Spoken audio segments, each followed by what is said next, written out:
Coucou les petits loups, j'espère que vous allez bien. On se retrouve aujourd'hui pour une nouvelle vidéo grossesse où on va parler de mon troisième trimestre puisque je suis en plein dedans et qu'il ne me reste plus que 4 semaines à attendre avant mon accouchement. Avant d'entamer le sujet, il faut juste noter une petite nuance, c'est que selon où vous vous trouvez, aux États-Unis, en France ou en Europe et au Canada, vous n'allez pas compter de la même manière vos semaines et donc votre troisième trimestre va débuter à une semaine différente. Aux États-Unis, votre troisième trimestre commence à la semaine 25, en France à la semaine 27 et au Canada à la semaine 29. Voilà, c'est juste bon à savoir parce que selon où vous êtes quand vous regardez ma vidéo ou que vous voulez savoir vous dans quel trimestre vous êtes, ça peut changer selon où on se trouve dans le monde, c'est un peu bizarre d'ailleurs. Moi, j'ai continué à compter comme les Français. Simplement parce que notamment une application où je suis, et je vais vous en parler plus tard dans la vidéo, est française et donc je me suis fiée à ça pour calculer mes semaines. Donc au moment où je fais cette vidéo, je suis à ma semaine 34. Et là vous vous dites, elle accouche dans 4 semaines alors que c'est normalement à la 40e semaine, il se passe quelque chose de bizarre. Je vais y revenir. Mais avant tout, voilà, j'avais envie de vous raconter un peu les nouveautés, les symptômes, faire un peu un suivi. J'ai remarqué que les vidéos grossesse et mes articles grossesse sur le blog, contrairement à ce que je pensais, ça vous plaisait beaucoup. J'ai beaucoup de retours, notamment en message privé sur Instagram. D'ailleurs, si vous n'êtes pas encore sur mon Instagram, sachez que c'est là-bas que je partage le plus parce que c'est très spontané. Je fais un peu la faux folle, enfin je suis comme je suis dans la vraie vie en fait. Et voilà, je parle au quotidien, je poste des choses quotidiennement dans mes stories. Donc je vais vous remettre ici mon compte qui est soulier vert. Donc si vous voulez nous y rejoindre, vous êtes les bienvenus. Je pense qu'on rigole pas mal. Bref, et en tout cas vous êtes beaucoup là-bas à me donner votre avis, vos retours, à me conseiller et c'est super. Et c'est vrai que je remarque que sur le blog et un peu sur la chaîne qui est toute jeune, hein, n'empêche, que ça vous plaît et je suis plutôt contente et très étonnée de ça. Donc voilà, si mon expérience ou mes mésaventures peuvent vous intéresser ou vous faire rire, tant mieux, ça ne me rendra que plus heureuse. Passons maintenant au vif du sujet. Je suis en plein dans la dernière ligne droite et autant vous dire que je suis heureuse comme pas possible parce que ça va enfin s'arrêter. Je me sens énorme, d'ailleurs ça se voit. Je vais vous dire mes symptômes, il n'y en a pas tant que ça par rapport au premier et au second trimestre. Je vois enfin une nette amélioration, beaucoup ont disparu. Mais quand même, il serait temps que ça se finisse tout ça parce que c'est un joyeux bordel et j'aimerais bien regagner mon corps, maîtriser un peu les choses et tenir ma fille, puisque maintenant vous savez que c'est une petite fille, dans mes bras. Donc ça franchement j'ai vraiment hâte. Alors concernant les symptômes, il y en a 2 qui ont persisté pendant tout le long de ma grossesse et à aucun moment ils n'ont disparu. C'est les nausées. Alors heureusement j'ai toujours le Diclectin ou le générique qui m'aide à faire face, à en prendre de temps en temps pour calmer les nausées, mais c'est continuellement. Et le deuxième, vous allez deviner, je m'en plains sur Instagram constamment, la fatigue. C'est pas la même fatigue qu'au premier et au deuxième trimestre, mais mon Dieu, qu'est-ce que je suis épuisée. Je dors...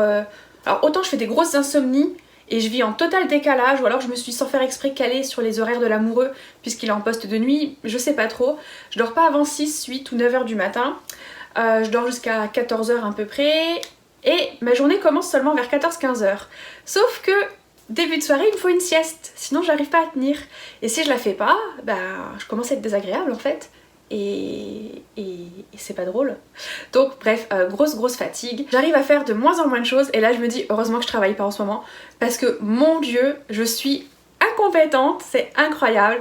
Le cerveau de la femme enceinte, c'est pas une légende, ça existe. Que ce soit pour aller faire ses courses, rédiger un mail, avoir une conversation, c'est très compliqué. Je vous raconte pas pour filmer ces vidéos, hein. C'est un peu l'enfer, mais voilà, j'en rigole avec l'amoureuse et les copines qui sont enceintes à l'heure actuelle. Mais ouais, je pensais pas que j'allais perdre autant mon cerveau, que j'allais chercher mes mots, que j'allais me trouver en magasin, à l'épicerie et ne plus savoir ce que j'avais à acheter. Je regarde ma liste de courses, je sais, le temps que j'aille au rayon, j'ai déjà oublié. Voilà, c'est drôle, c'est amusant 5 minutes, quand ça dure 8 mois, c'est un peu moyen. Concernant mon appétit, eh bien il faut savoir que ça a été très compliqué pendant toute cette grossesse. Et là au 3e trimestre, autant j'ai été écœurée par les 3/4 des aliments. L'ananas, le melon, je commence à en être écœurée, mais la pastèque j'adore, je peux pas m'en passer. J'ai eu des gros cravings, des gros crushs, les toasts au fromage, les grilled cheese, de coca. J'ai eu une addiction au coca alors que c'est pas forcément bon, même si je prends du zéro caféine. enfin sans caféine, mais j'avais arrêté par exemple le coca parce que c'était pas sain pour la santé. Et là, qu'est-ce que ça me fait plaisir d'en boire. Donc une fois de temps en temps, je m'accorde ce petit plaisir. Ça a été très compliqué pour savoir quoi manger et que manger, qu'est-ce qui va passer ou non. Et à tout ça, c'est ajouté un nouveau symptôme. Est-ce qu'on peut parler de symptômes? En tout cas, contrainte au niveau de la santé, c'est que il y a quelques semaines, j'ai découvert que je faisais du diabète gestationnel. Donc je suis pas quelqu'un qui mange très sucré à l'origine, je suis plus salée que sucrée. Mais le fait de ne pas avoir eu une alimentation équilibrée parce que j'étais écœurée et que je ne mangeais quasiment que de la pastèque et des yaourts, ça n'a pas aidé à ce que voilà, mon organisme ne fasse pas de diabète, on va dire, mais j'en parlerai plus longuement dans une autre vidéo, je pense. Bref, tout ça pour vous dire que donc j'ai dû faire un test ici au Canada. Il existe également en France. On est à jeun, on doit boire un grand verre de glucose, de sucre pur. On fait une première prise de sang à jeun, puis 1 heure après avoir bu ce liquide qui est vraiment dégueulasse, puis 2 heures après donc là, avoir bu ce fameux liquide. Et là on a des résultats qui vous indiquent si oui ou non vous faites du diabète gestationnel. Moi ça a été mon cas. Et si au début c'était pas si grave que ça parce que l'alimentation je pouvais le contrôler, ou en tout cas les premières semaines ça a été, c'est devenu très vite compliqué parce qu'en étant écœurée, en faisant que 2 repas par jour parce que c'était ce que j'arrivais à manger, d'ailleurs je compte ma pastèque comme un repas, hein. Quand on mange un quart ou une moitié de pastèque, on peut considérer que c'est un repas.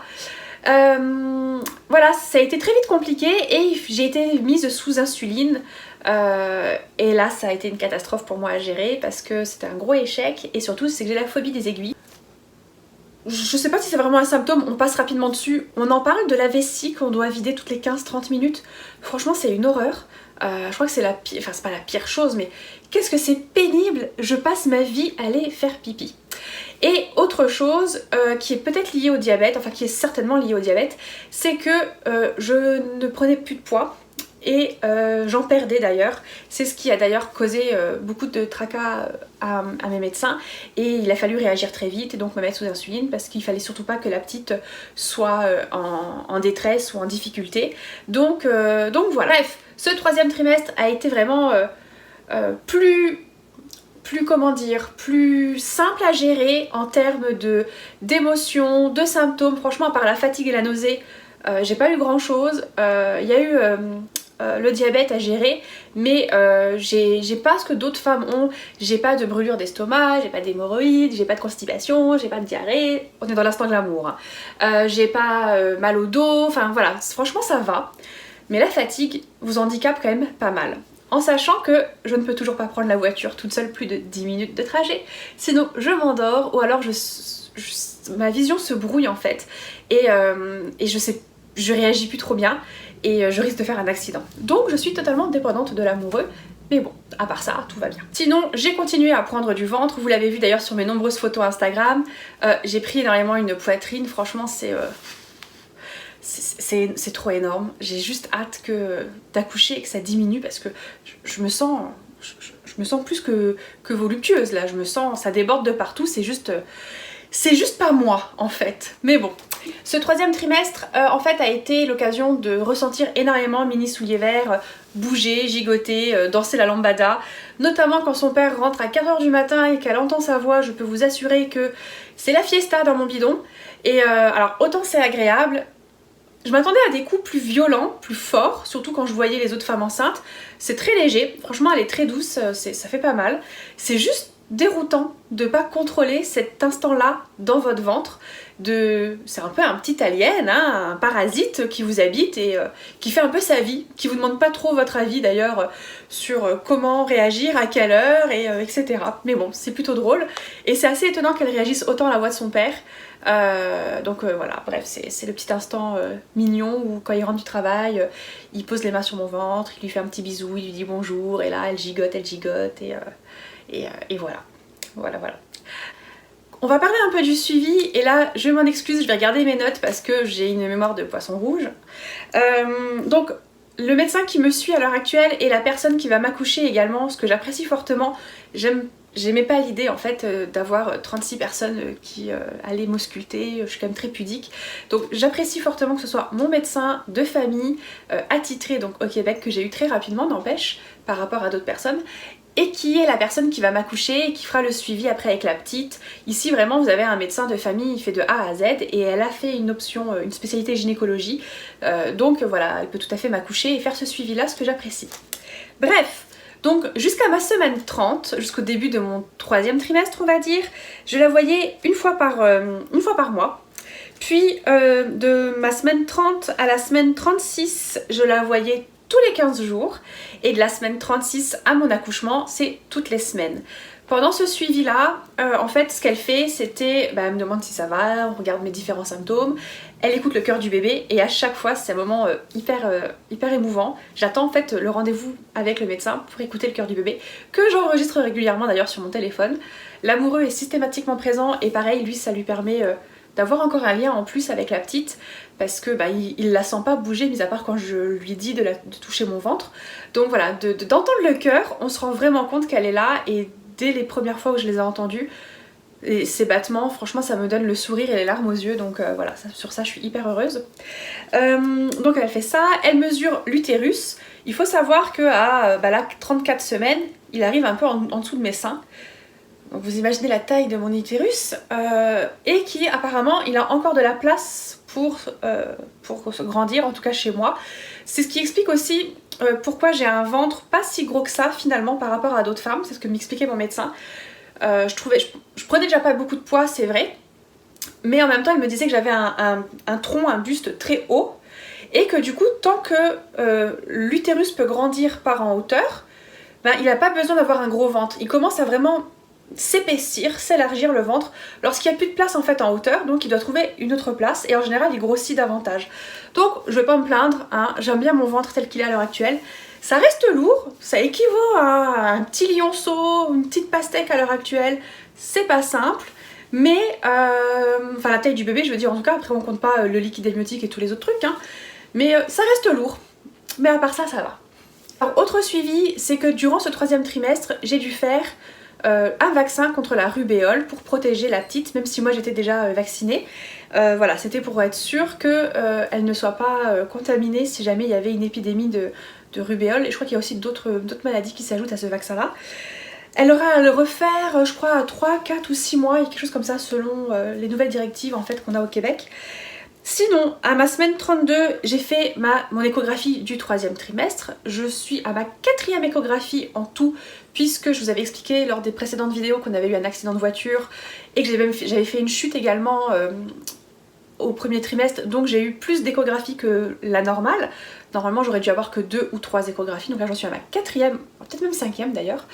Et tout va bien. Par contre, grosse déception, c'est que j'ai pas filmé où j'ai pas demandé la vidéo de ma 2e échographie, j'ai eu que des photos, et que à la 2e échographie, à l'échographie du 2e trimestre plutôt, le bébé est tout petit et vous le voyez en entier.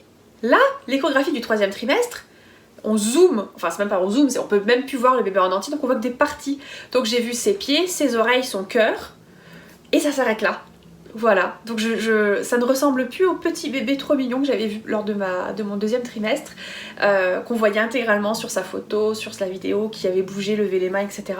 Là, ça avait l'air beaucoup moins intense émotionnellement que lorsque je l'ai vue lors du 2e trimestre et qu'elle s'était mise à gigoter et à lever la petite main, etc. Mais bon, ça reste toujours un super moment. L'important, c'était qu'elle soit en bonne santé, que les organes soient au bon endroit, bien formés, et c'est à ça que servait donc cette échographie-là.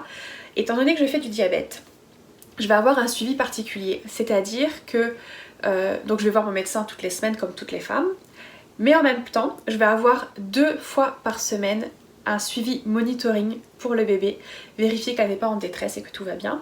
Et je vais également avoir des échographies en plus pour être sûre que j'ai assez de liquide amniotique, parce que c'est une des conséquences du diabète, surtout s'il est mal contrôlé. Donc des échographies en plus, je sais pas, 2, 3 à voir, et également pour voir la taille du bébé. Ce qui va expliquer pourquoi je vous ai dit que je vais accoucher dans 4 semaines.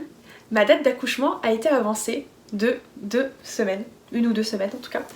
Au lieu d'accoucher au 31 août, comme c'était prévu initialement, je vais accoucher entre le 19 et le 26, simplement parce que le poids du bébé et savoir si elle est en détresse, ici ils prennent ça très au sérieux, en France aussi vous allez me dire, hein, mais ils vont certainement déclencher mon accouchement.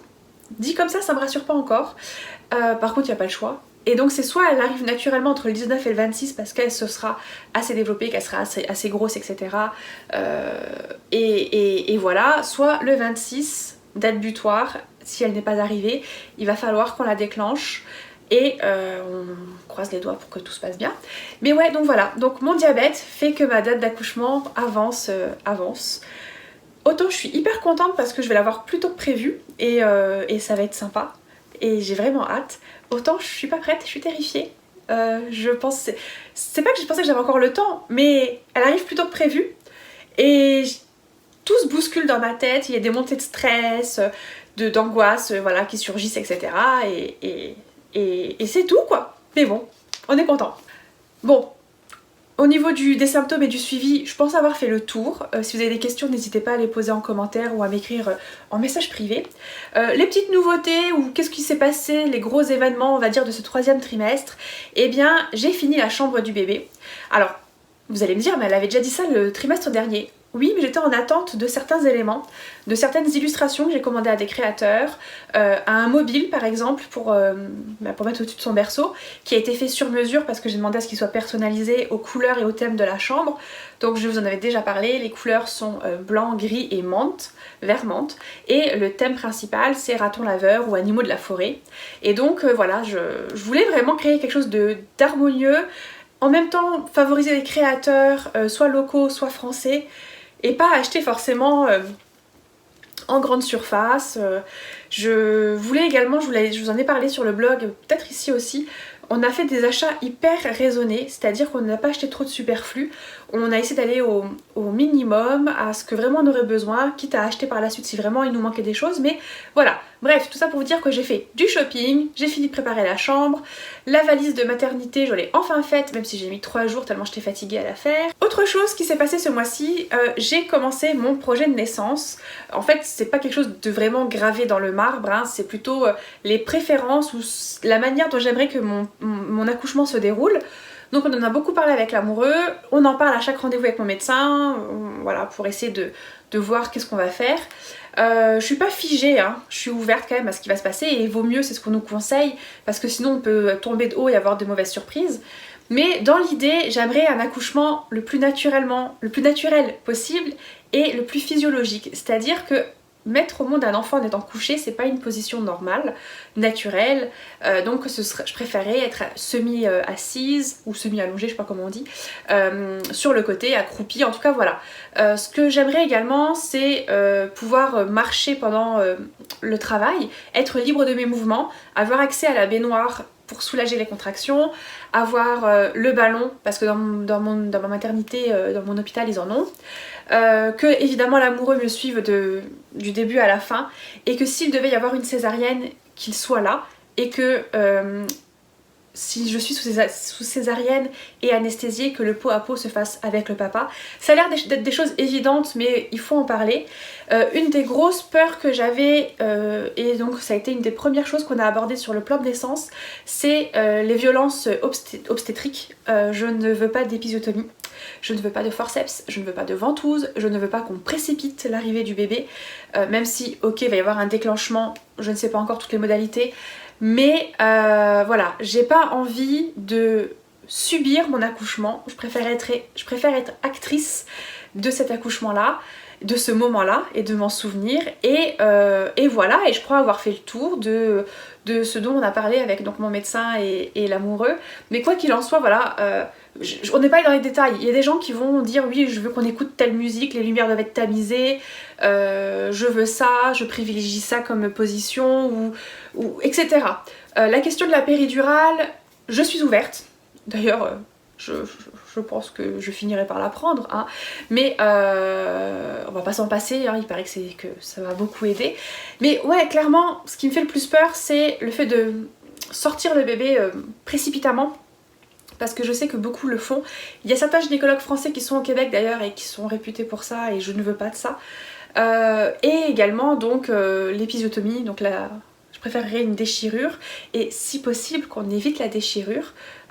Donc c'est en contrôlant bien la respiration, les poussées, etc. Et après il y a différents degrés de déchirure, hein, on est d'accord, mais c'est la chose qui m'a toujours le plus terrifiée dans l'accouchement.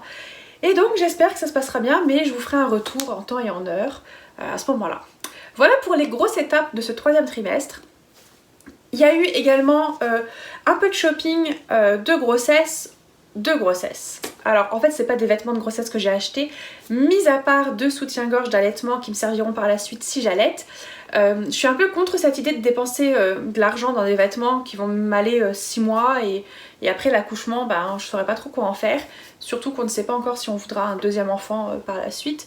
Donc en fait la manière dont j'ai fonctionné, donc à la maison je passe ma vie en pyjama ou en big t-shirt et short, hein, on va pas se mentir, parce qu'en fait je l'ai pas dit mais il fait hyper chaud actuellement au Québec pendant mon 3e trimestre et les hormones font que j'ai tout le temps chaud, donc je passe ma vie devant mon ventilateur autant que possible et donc en petite tenue parce que sinon je vais mourir. Et concernant les robes, j'en ai pas acheté non plus de 36, j'en ai acheté 2-3. Ou alors certaines de mes anciennes robes me vont encore. Il faut savoir que les robes pin-up que j'avais sont très évasées, en fait partent au niveau de la taille, sont très évasées. Donc mon ventre de grossesse passe encore. Les rares robes qui me vont pas, c'est au niveau de la poitrine, parce que vous avez vu, c'est juste énorme. Et donc voilà, celles-là je peux plus les mettre, mais je pense qu'après l'accouchement ça devrait aller. Et puis oui, peut-être qu'elles étaient un peu plus serrées au niveau en dessous de la poitrine et donc du ventre, mais le reste ça me va. Et sinon j'ai juste pris une taille au-dessus de ce que je mets d'habitude et au pire je les ferai reprendre après l'accouchement, comme ça j'ai pas à jeter de l'argent par les fenêtres. En plus c'est des robes vraiment que j'aime et que je porte et que je porterai. Vous en avez vu d'ailleurs plusieurs sur Instagram. Voilà, c'est vraiment quelque chose qui me tenait à cœur de pas faire d'achat inutile. Je pense qu'on n'a plus besoin de ça, en tout cas moi dans ma philosophie actuelle de vie j'ai pas besoin de ça. Dernière chose que j'ai acheté, et là je ne pouvais pas en faire l'impasse, un maillot de bain de grossesse. Alors autant je suis pas encore beaucoup allée à la piscine, mais ça me fait du bien d'y aller parce que du coup on sent plus le poids du ventre, etc. Puis c'est rafraîchissant. Oui, alors précision, je vis au bord d'un lac, c'est génial hein, mais il est tellement pollué qu'on peut pas se baigner dedans. Évidemment, avant de louer l'appartement je ne le savais pas, donc autant vous dire qu'il ne me sert à rien ce lac. À part si j'avais un bateau à moteur. J'aime pas faire du bateau à moteur, inutilement. Donc, je vais à la piscine. Bref, j'ai acheté un maillot de bain. Vous savez, en fait, je garde ma culotte de bikini que j'avais déjà. C'est plutôt un sorte de t-shirt maillot de bain extensible. Je sais pas s'il m'ira encore après la grossesse, peu importe. C'est le meilleur achat que j'ai fait avec les soutiens-gorge d'allaitement. Parce que du coup on se sent bien dedans, on se sent jolie, je me sens énorme, mais ça va. Franchement c'est agréable parce que clairement être en bikini et montrer mon ventre, j'ai pas honte de mon ventre, j'ai pas honte de mes formes, au contraire. Ce 3e trimestre, j'ai vraiment apprécié encore plus toutes ces formes voluptueuses de la femme enceinte que j'ai, mais je suis hyper pudique en fait quand même, et là je m'en rends vraiment compte. J'aime pas trop que tout le monde regarde mon ventre, déjà qu'on attire beaucoup l'attention quand on est enceinte. Là je le remarque, alors dans les grandes villes, Montréal, Québec, les gens ne vous laissent pas forcément passer à la caisse, ou vous laissent debout dans le bus, ça arrive. Moi dans mon secteur où je vis, les gens sont plutôt hyper gentils, ils me laissent passer en premier pour aller aux toilettes s'il y a une file d'attente, à la caisse c'est pareil, dans les 3/4 des cas. Il y en a toujours qui le font pas et dans ce cas t'attends une demi-heure et tu souffres et t'as des contractions, mais c'est pas grave, je fais avec. Mais sinon, voilà, en tout cas les gens, je dis pas qu'ils sont intrusifs, ce serait peut-être le bon terme pour nous français, parce qu'on n'a pas l'habitude de ça, mais ils vous posent beaucoup de questions sur votre grossesse, vous demandent si c'est une fille, un garçon. Parfois vous demandent pour toucher votre ventre, si ils vous demandent, ça m'est arrivé que certains ne demandent pas, et là ça m'irrisse le poil. Mais voilà, en tout cas j'aime pas être le centre de l'attention, et donc être en bikini au bord de l'eau ou à la piscine et que tout le monde observe mon ventre, j'avais pas trop envie. Donc j'avoue que le maillot de bain que j'ai trouvé, que j'ai acheté, était vraiment parfait, et je me sens vraiment bien dedans, donc c'est cool. Dernière chose qui s'est passée durant ce trimestre, j'ai profité avec l'amoureux d'un long week-end où on devait monter à Montréal, d'ailleurs pour qu'il puisse passer ses tests pour notre immigration définitive ici, pour faire un shooting photo avec Lolinéa photographe. Et ça a été vraiment génial. Je voulais à tout prix garder des souvenirs de ce moment-là. Nous on fait des photos avec l'amoureux ou moi toute seule, j'essaye, mais c'est pas pareil quand une autre personne vous prend en photo. Elle a été vraiment adorable, prévenante, elle nous a pas dit ce qu'il fallait faire, c'était allez-y, mettez-vous là, papotez, regardez-vous. Et la séance s'est faite hyper naturellement. J'ai vu que certaines photos pour l'instant, mais je peux vous dire qu'elles sont juste magnifiques. Je vous mettrai en barre d'infos le lien de son Instagram et de son site internet. Et vraiment, je vous encourage... alors, 2 remarques que je n'ai pas forcément faites au début, c'est prenez-vous en photo toutes les semaines, tous les 15 jours si vous pouvez, ça vous fera des souvenirs magnifiques, juste même vous devant le miroir, hein, pour voir l'évolution de votre ventre. Moi je l'ai fait de manière régulière mais pas toutes les semaines et je le regrette un petit peu. Parce que du coup, parfois je me rendais pas compte que je prenais du ventre en fait, et c'est 3 semaines après que quand je prenais ma photo que je le voyais vraiment. Et la deuxième chose c'est, si vous pouvez faire une session shooting photo avec quelqu'un, un photographe, faites-le. C'est juste, je pense, les meilleurs moments pour une femme. Enfin, on se sent belle, on se sent féminine, on a envie de garder ce souvenir-là. Moi, j'appréhende déjà le moment où je vais accoucher et ce ventre va disparaître. Et il paraît que ça arrive à beaucoup de personnes, en fait, après un peu d'avoir le baby blues, de regretter ce moment-là, ou d'en faire le deuil. Et je sais pas si je vais avoir une autre grossesse. Et même si j'avais une deuxième grossesse, je referai un shooting photo. Mais en tout cas, voilà. Si vous pouvez, faites-vous plaisir, faites-vous une séance shooting photo. Seul, avec votre amoureux, peu importe, avec vos enfants, mais immortalisez ce joli bidon et ce moment unique que vous êtes en train de vivre, c'est... Voilà, ça sera immortalisé à jamais, c'est juste parfait. Dernière chose que je vais aborder, c'est ce 3e trimestre a été l'occasion, malheureusement, d'avoir des remontées d'angoisse et des souvenirs de mon enfance pas toujours très joyeuse, mais ça a permis de provoquer de bonnes discussions avec l'amoureux. Alors nous on est des gros bavards, hein, on parle tout le temps, on parle de tout, de rien et de tous les sujets, on a toujours été sur la même longueur d'onde, mais là clairement on a abordé des sujets comme le type d'éducation qu'on voulait. Alors j'avais déjà dit que je voulais l'éducation de la Montessori, où on se base sur l'autonomie de l'enfant. Mais on a parlé notamment des fessées, des gifles, donc de l'éducation par la violence ordinaire, et je suis totalement contre ça parce que je l'ai vécu et que je l'ai mal vécu. Je ne veux surtout pas réagir de cette manière, d'ailleurs c'est une de mes peurs, que je reproduise les actes, les gestes que mes parents ont eu avec moi. Mais voilà, du coup ça a provoqué des réactions, des discussions avec l'amoureux et avec des copines enceintes également, ou qui sont des jeunes mamans, ce qui était vraiment très agréable. Pareil, ça a permis à ce qu'on se mette d'accord.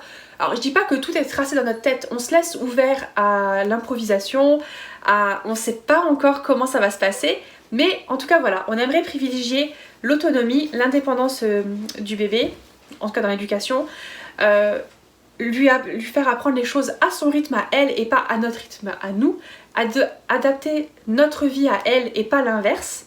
Ça vaut pour quand elle sera petite, mais pareil pour quand elle sera grande, puisqu'au Québec les enfants ne vont pas à l'école avant 5 ans, et que même là-dessus j'ai déjà ma petite idée. Je ne suis pas sûre de la mettre à l'école alors que je suis enseignante, c'est le comble, mais je pense faire plutôt l'école à la maison, mais on en reparlera d'ici 5 ans. Bref, et également de faire la DME, donc c'est l'alimentation, encore une fois par l'autonomie, où l'enfant apprend à manger et passe pas par le stade de petit pot bébé purée, puisque dans ma vidéo de baby shower je vous ai dit que notamment je l'ai goûté durant un jeu et c'est juste infect et dégueulasse. Donc c'était soit je faisais mes petits pots bébés moi-même, soit je préférais qu'elle mange la même chose que nous, en plus petite quantité, en plus petite taille, et qu'elle découvre les vraies saveurs des aliments, voilà. En tout cas voilà, c'est un peu les idées que j'ai eues. Les idées de l'amoureux pareil, on se rejoint, on a pu débattre à ce sujet. Ça nous ouvre aussi les portes à d'autres choses. Si vous avez soit un système éducatif ou une philosophie en particulier que vous avez mis en place, ou peu importe, n'hésitez pas à me le dire en commentaire. J'aime bien en fait découvrir de nouvelles choses. J'ai pas la science infuse, je lis beaucoup, mais voilà, je suis toujours ouverte à de nouvelles techniques d'apprentissage, de pédagogie, donc ça me ferait plaisir d'en parler et ça peut toujours aider les autres personnes de la communauté, donc voilà, n'hésitez pas, profitez-en. Ben voilà, je pense avoir fait le tour de mon 3e trimestre. Je pense vraiment être dans une phase un peu d'euphorie et de stress intense. Mais je suis la plus heureuse des futures mamans.